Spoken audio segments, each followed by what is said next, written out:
Samir Halawi is the CEO of Aalto HAPS, a subsidiary of global aerospace giant Airbus. Over the last 20 years, Airbus has been developing a stratospheric flight vehicle called Zephyr, a solar-powered aircraft with the wingspan of a passenger plane, but weighing less than the average adult. The aircraft is an engineering marvel. It can fly continuously in Earth's stratosphere for months at a time and has a service area of 7,500 square kilometers, equivalent to 250 cell phone towers on the ground. In 2023, Airbus spun out Aalto HAPS into its own entity, with the goal of building a business that leverages the Zephyr platform to serve communications and Earth observation use cases. Samir Halawi, welcome to the Race to Near Space. Thank you. So I want to start with your career a bit. You spent over a decade working at some of the biggest names in the satellite industry, Inmarsat, OneWeb, Intelsat, others. I guess what attracted you to the HAPS space? Well, look, I think HAPS is incredibly unique. I was at Intelsat one day, and our guys in business development came to us and started talking to us about this new concept called HAPS, and it was completely foreign to me. I'd never heard of it before. But as I learned more and more about it, I thought that that would be an incredible capability that aligns technology and economics really well to serve some use cases that we in the satellite business had been for years trying to serve, mainly on the mobile connectivity side. But we had not been very successful because that particular alignment between economics and technology did not exist. And I thought that HAPS could dramatically change this equation. So the more I learned about it, the more I got attracted to it, and I decided this is something I want to pursue. And I guess what are those specific use cases that maybe the satellite industry can't serve well, or the ground-based infrastructure industry can't serve well, that HAPS does unlock? Yeah.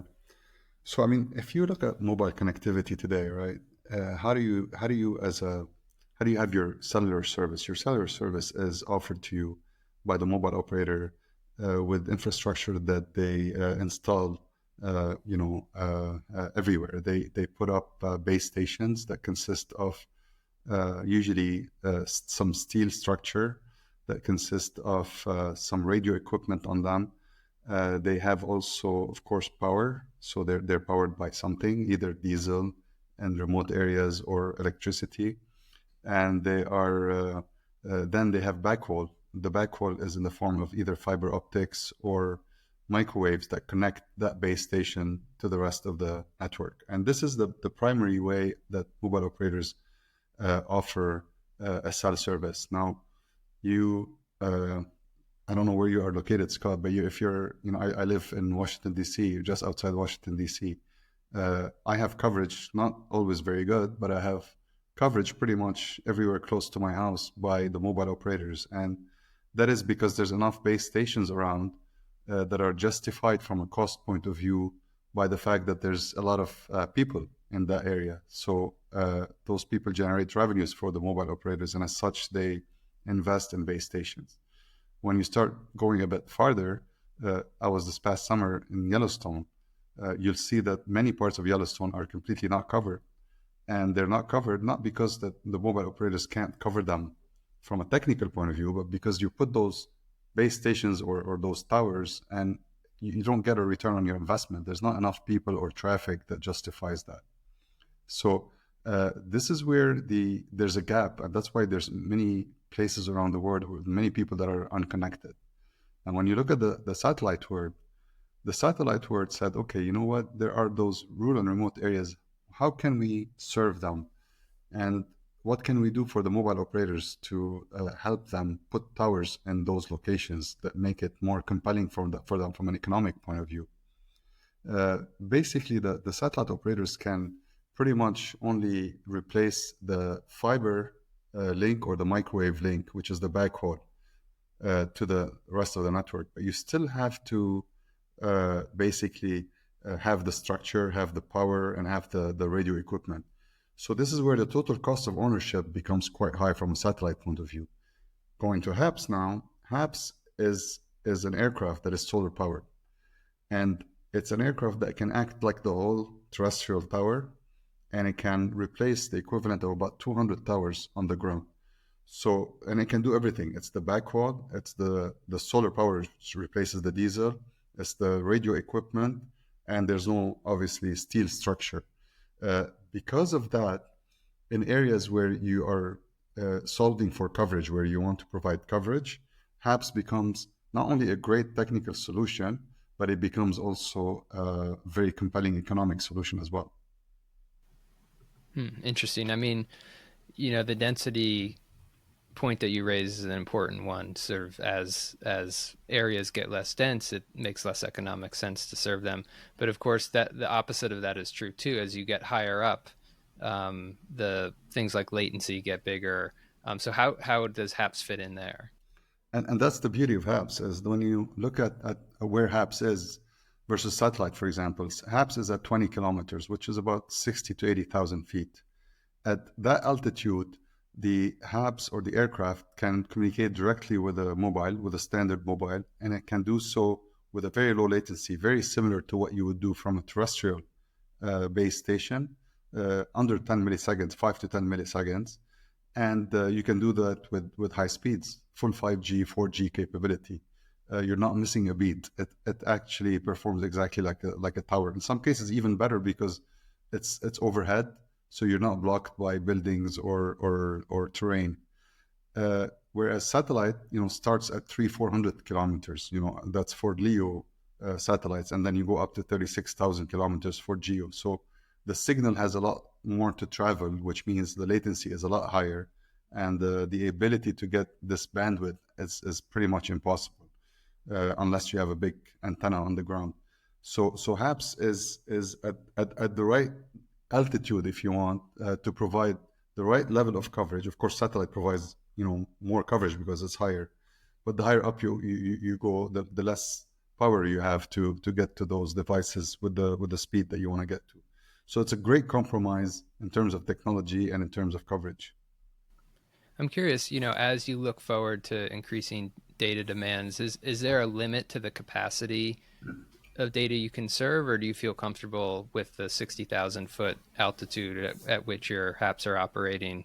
Do you feel comfortable going forward to be able to meet growing data demands? So look, I mean, the way we position our service is that we're going to offer capacity or coverage as a service. Okay, so mobile operators want to cover, let's say, Yellowstone. All right, they will put one aircraft that covers the whole area. So that gives you, coverage for the whole area. But let's say the capacity needs that you have increase over time because you have more people going through there and more traffic being generated and you have more videos being uploaded and all of that stuff. Then you can scale up very easily by putting another aircraft because each aircraft has a defined capability in terms of payload. And that payload, has a certain size, certain weight. Uh, if you want to increase the capacity, you have to put a bigger payload, or you just simply put a second payload. And in our case, we solved this by putting a second payload because those aircraft are quite cost efficient and they allow us to scale very easily and very efficiently because now you're scaling where you need to scale, not everywhere, and you're not covering areas that you don't really need to cover. Yeah, and I imagine there's also an advantage to not having enduring infrastructure that uh, can't be taken away if the need decreases over time. Yeah, I mean, this is one of the challenges on LEO satellites, for example, because the LEO satellites, the way they work, they orbit Earth, right? So they rotate around the Earth, which means if you want to offer a service anywhere, you have to have full coverage of the Earth because those satellite, one satellite goes, the other one relays it. And what that does is, if you want to cover, let's say, only Yellowstone in the world, you have to put up a global system just to cover Yellowstone. So now you're covering the North Pole, the South Pole, the oceans, everywhere that you don't need to cover, just to cover one spot. I'm exaggerating, of course, with one spot. You're going to cover more than one. But the point is, there's a lot of inefficiency in the network because you have a lot of that cost of the network or the capability is deployed where you don't need it. And then when you want to scale in any particular area, you have to scale everywhere, which multiplies your cost dramatically. So in our case, we can just scale up exactly where we need so that the use of infrastructure is very efficient. And this is where, again, about the alignment between technology and economics, which makes a lot of sense for HAPS. Yeah, I do want to talk a minute about the aircraft. On this podcast, we've talked a lot about balloons thus far. So Yeah. excited to branch out a bit and talk about the Zephyr. I read it's been around in one form or another for about 20 years. I wonder if you can just tell us a bit about the history of the aircraft. Yes, so the aircraft was designed initially by a gentleman called Chris Kelleher under the banner of a company called Kinetic, and it's a British company.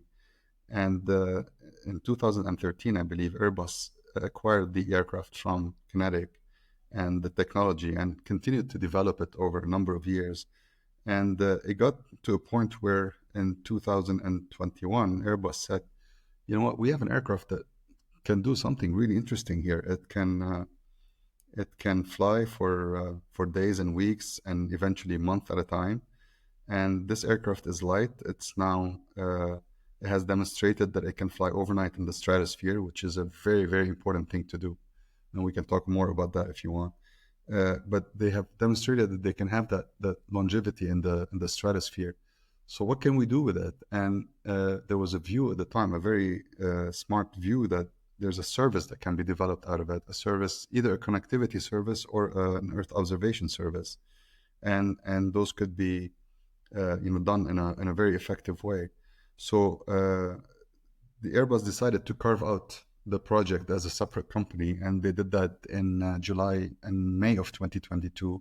I joined the company in July of 2022 to run it and to develop a services business based on that aircraft. Yeah, I am interested in the overnight flight. So I imagine Yeah. that's challenging for a number of reasons. But maybe lay out the challenges for us, and then how you overcame those, or the team overcame those in building the Zephyr. Right. So look, I mean, when you want to fly a vehicle and you want it to stay uh, overnight at a certain altitude, and why is that important? First of all, let me establish why that's important. It's important because below 60,000 feet, you have regulated airspace. So you're not allowed to be there. As simple as that. You don't want to be where you have other aircrafts flying around. So you have to be above the 60,000 feet at all times. And also because of the weather, you have a lot of weather movement below 60,000 feet. In the stratosphere, over 60,000 feet, the wind is quite lower and you don't have the storms. Now, why is that important? Because when you're designing a vehicle that has to stay in the air and provide a consistent service, that vehicle has to be light. And it has to be light enough, and it has to be powered by something. And in our case, we use the power of the sun to power up the batteries during the day, to charge the batteries during the day, fly the aircraft. And during the night, the aircraft basically loses a little bit of altitude, and it uses the power stored in the batteries. What you don't want is at dawn in the morning, when you have kind of, depleted the charge in your batteries, you don't want to be below the 60,000 feet, because at that point, either you get into restricted airspace where you shouldn't be, or because then you're starting to mess with the weather. And your vehicle is so light that it usually doesn't like the weather. It's not designed to fly in storms. It's designed to glide in the stratosphere at a very high altitude. So, so that's key. And I think for us with Zephyr in particular, the key for us was that we have the right combination of performance and capability. The right balance, if you will. So in some cases, there were other projects that started, and they have not been successful. They started by saying, oh, you know what? We want to fly a payload that can serve 1 million people on the ground. That payload is 100 kilograms. So now let's design an aircraft around it. And the aircraft, as you design something for a heavy payload, becomes a lot more complex, it becomes heavier, it becomes more expensive. And when you add all of it, it becomes not doable and not realistic. And then economically, it will not be aligned with the use case that is trying to serve those mobile markets in rural and remote areas, because the cost has become so high. So for us, I believe we have the right balance. And, we have designed an aircraft that can today, we believe it can serve about 100,000 people on the ground within its coverage area, which is 7,500 square kilometers. So within that, we can serve 100,000 people. And guess what? If we want to serve another 100,000 people, we put another aircraft, because the aircraft is working, can fly, can stay in the stratosphere, and is very cost effective. Yeah, and on that cost-effective point, I imagine a lot of that boils down to being able to reuse the aircraft. So could you just tell me a little bit about that, and how the aircraft launches and lands, maybe how Yeah. how many flight hours you anticipate these being able to log? So look, I mean, the aircraft is a quite a the design is it would look really simple, but it's a masterpiece of engineering. It's really light. Uh, the it's 75 kilograms. I'm not used to saying that an aircraft weighs less than I do, but this one does. It has a large wingspan and has the wingspan of a closer to an Airbus 320, which is quite large. It is large. So for today, all of us were when we were little boys, we were dreaming of or playing with paper planes. It's a bit the same concept where you have five people take a few steps and throw it up in the air and it takes off. Of course, this is just for prototyping. We're developing an automatic launcher for those things. But the idea is you launch it from a location where the weather is good. You send it up to the stratosphere, and then it can go when it's in the stratosphere anywhere in the world and serve its customer base. At some point, you land it and you change the batteries because you have come to an end of life of those batteries, and then you launch it again. While you're doing that, maybe you have another one relaying it. We think that today, our aircraft will, the frame and everything will have a usable life of 5 years plus, in line with kind of small satellites and LEO satellites. The batteries have a shorter life. That's why we have to replenish every once in a while. We have to land the aircraft every once in a while. Today's batteries are 90 cycles, which means that they last us 90 days of charging and discharging. But we're working towards 200 cycles and even more in the next year or two. So this is where we are in terms of operational concept. Yeah, it's super interesting. So you have this plane with an incredible track record. I think it's around 4,000 flight hours logged so far. And now you're honing in on commercial service, hopefully later this year. What are the key challenges that you're working on now to prepare for that? Yeah, so I mean, this is a new technology, right? So new technology needs first the technology itself needs to be completely fine-tuned and working well.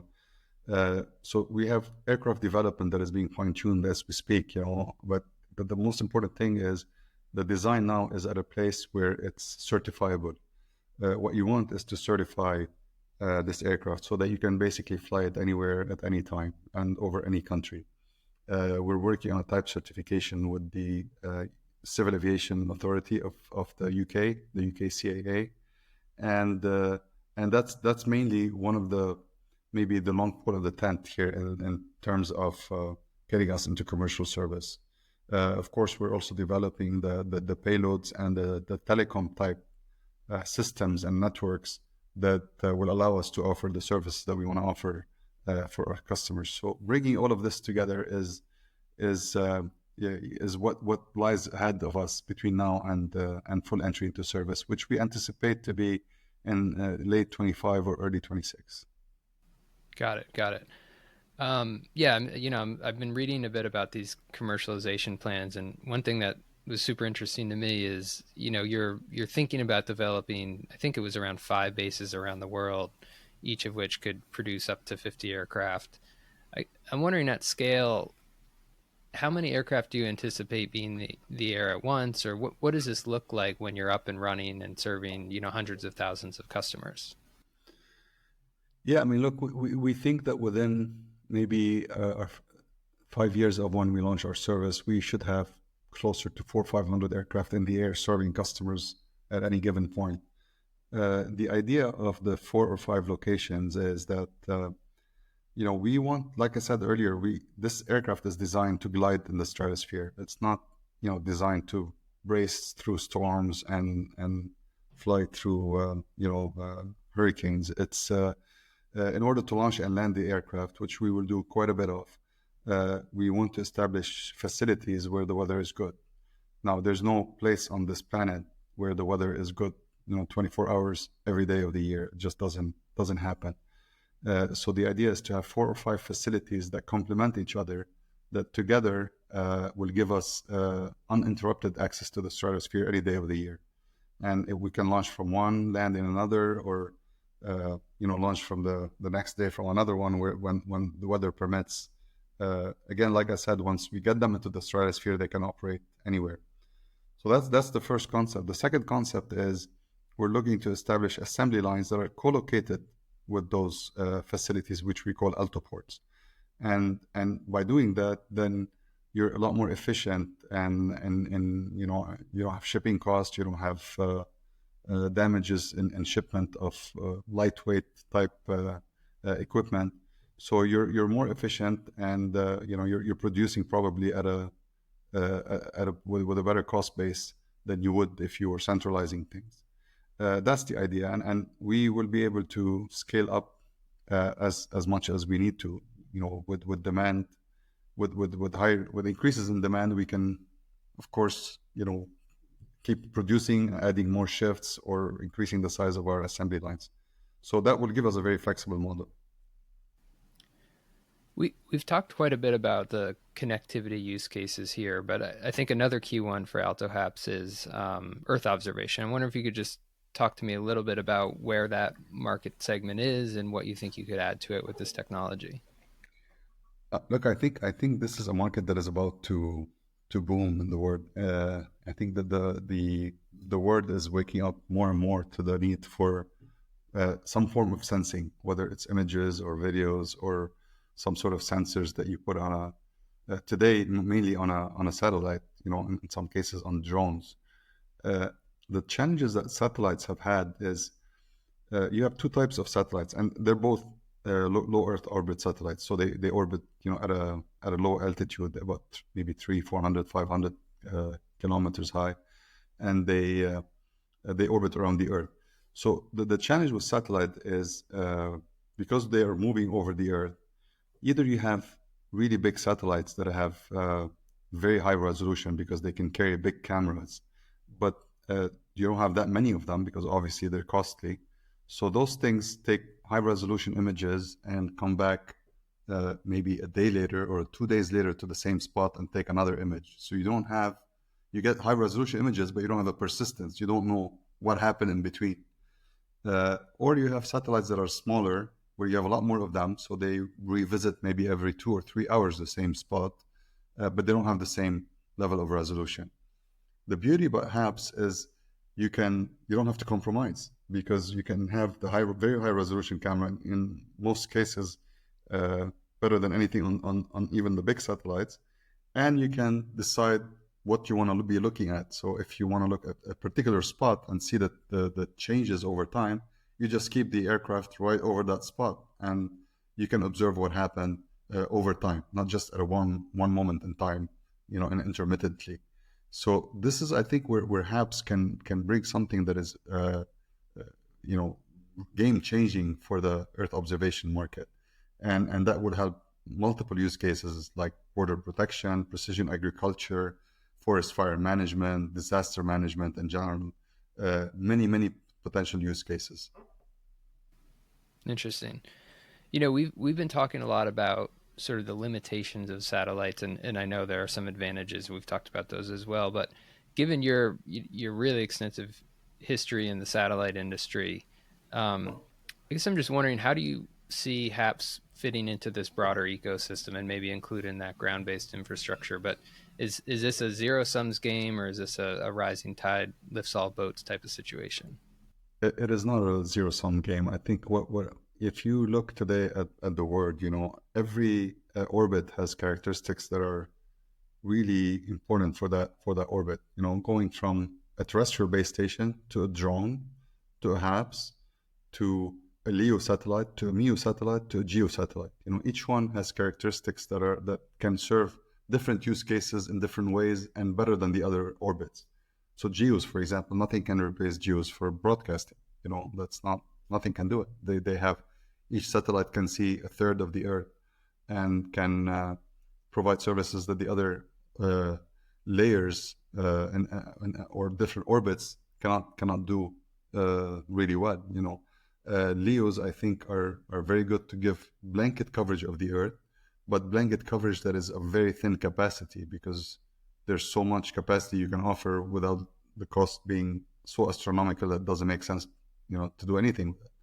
But again, they cannot serve mobiles well because if they connect to a mobile, they're basically doing that by text or SMS or maybe voice, maybe a few kilobits per second. Nothing very useful for the normal consumer. Could be useful for IoT type service. HAPS, we talked plenty about what HAPS can do. Of course, terrestrial, when you're in the middle of New York City, you don't put HAPS or satellite, you use a terrestrial base station because that's the one that makes the most sense.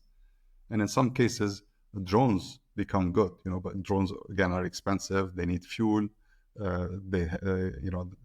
It's a whole different setup, but are very useful for different types of use cases. So I don't think that there's one orbit that wins for every use case. Depending on what the use case is, you have different uh, technologies that make more sense. And having a multi-orbit strategy is something. When I was in satellite, we were looking at what is the right multi-orbit strategy to serve our clients, and HAPS is definitely one element of it. Yeah, it's interesting thinking about sort of these different layers of connectivity. And one thing we've talked about a bit at the HAPS Alliance is this concept of hybrid connectivity. So, not only a multi orbit strategy, but potentially creating mesh networks between those orbits to just enhance the entire ecosystem. I'm wondering how Aalto HAPS is thinking about that. And is there anything that you're planning or is in the pipeline to maybe bring that concept closer to reality? Look, I think to answer your second question, I think right now we're open to strategic partnership, but I think everyone is racing right now to perfect their technology and offer the service. So I see this will happen more and more in the future. But what we are doing is there's different things that you can do with different entities. So, for example, with mobile operators, one, you can offer them HAPS basically the way we plan to offer it as coverage as a service for remote and rural connectivity, greenfield, closing the gap where you have white spots, for disaster management, but also for densification of networks in urban areas. So this is where the interoperability with terrestrial is quite interesting. When you have 5G and 6G, you're multiplying the number of base stations dramatically. And in some cases, HAPS could be this extra layer that you add and a multi-node network, where it's completely interoperable with the terrestrial base stations. So you can use it even for densification of urban areas. On the satellite side, I think what's interesting is the HAPS can act also like a satellite in Q band or V band, because it's payload agnostic. You can put whatever payload you want on it. And all of a sudden you have like a satellite that is much closer to the Earth, that has so much bandwidth because you're putting, some decent amount of high-end spectrum in it, and it's close enough for that spectrum to close the gap with the antennas. But what's interesting is about the satellite is that you can change the payload every day if you want. You can land it, change the payload, change the mission, put it back up. You can have it fixed over a certain location, or you can have it flexible and moving and tracking a certain asset. For example, you can provide connectivity to a cruise ship by having the aircraft follow the cruise ship along the way. So that's very interesting. And then you start thinking about things like, well, you know what? I want to take images in the middle of nowhere, but I don't want a gateway in the coverage area. I want to backhaul that traffic through satellite. And this is something that we're also working on. So we're working on a laser comms payload that will allow us, once we have our second version of the aircraft that can carry two payloads, to take whatever signal, whether it's connectivity signal or an Earth observation signal, and backhaul it either through satellite, LEO satellites in particular, or through other HAPS in order to get it to its final destination. So I see a lot of mesh networks in the future that consist of terrestrial towers, HAPS, and satellite that all work together somehow. Interesting. I guess, I'm curious, there's a ton of research development going on right now in the HAPS industry. It seems like you all are one of the closest to commercializing this technology. But just look ahead 10 years for me. What does the entire industry look like? Look, I think the ecosystem will develop better. Having other players, be successful in their design, because an aircraft like this, it's not simple, right? I mean, we talked about the timeline of when this project started with Airbus, and if anything, Airbus does incredibly well is build aircraft. So, with a lot of development from the best aircraft manufacturer, it took a number of years to have a prototype pretty much get to that level of maturity that it needed to get to so that you can have a final design that is certifiable. So I think in 10 years, we will have more aircraft that are ready for certification, that are, making it through the rounds. And that ecosystem will be good for everybody because it will allow all of us to drive, a supply chain, a healthy supply chain that is incentivized to create products for us. In particular, batteries, solar panels, those things that the more you have, a volume of demand, the lower those prices go, and the lower those prices go, the more markets, or the more efficient our vehicles and our products will be, and the more markets we will be able to serve. I guess looking a little bit closer into the future, if you had to pick one key business challenge and one key technical challenge that you all need to solve over the next 12, 18, 24 months to get to commercialization, what would those be? Look, I think the business challenge would be to uh, kind of demonstrate to our customer base that this is not a pipe dream. This is a technology that works, and you should bet on it. Mobile operators typically don't plan, years ahead on their networks. So we're building this and working with some mobile operators to demonstrate the capability. But to get that mass attraction and mass scale adoption, this will require a little bit of demonstrating to do for mobile operators. So that would be the business challenge. I think the technical challenge is, of course, having those locations around the world where you can establish kind of a cadence of flights, up and down flights, without being impacted by the weather, and being able to perfect this. If you look at, I always give the example of SpaceX, how they perfected the landing of the first stage of the rocket, which is such an important element in their business. It makes them so much more efficient.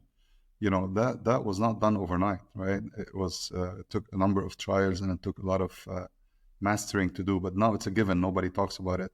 They do that so successfully. No one even mentions it anymore. So in a way, it's a bit similar to that. Got it. And last question for you. And I know you're on your way to MWC right now, and given your extensive history in the satellite industry, I'm sure it's not your first go around, and you probably know all the best restaurants in Barcelona at this point. But what does Aalto HAPS have planned for the conference? Look, I mean, it's meetings, meetings, and more meetings, and it's the days are full. I think in our stand, we'll have a small model of Zephyr. Last year, we had a full model of an aircraft that flew a few years back. We had it right over the stand, and that was an attraction, in the event. So, establishing more contacts with customers, signing some agreements that we have in the pipeline. So quite a bit of work. We're going to be pretty busy next week. Great. Well, safe travels to Barcelona, and Samir Halawi, thank you for joining us on the Race to Near Space. Thank you very much.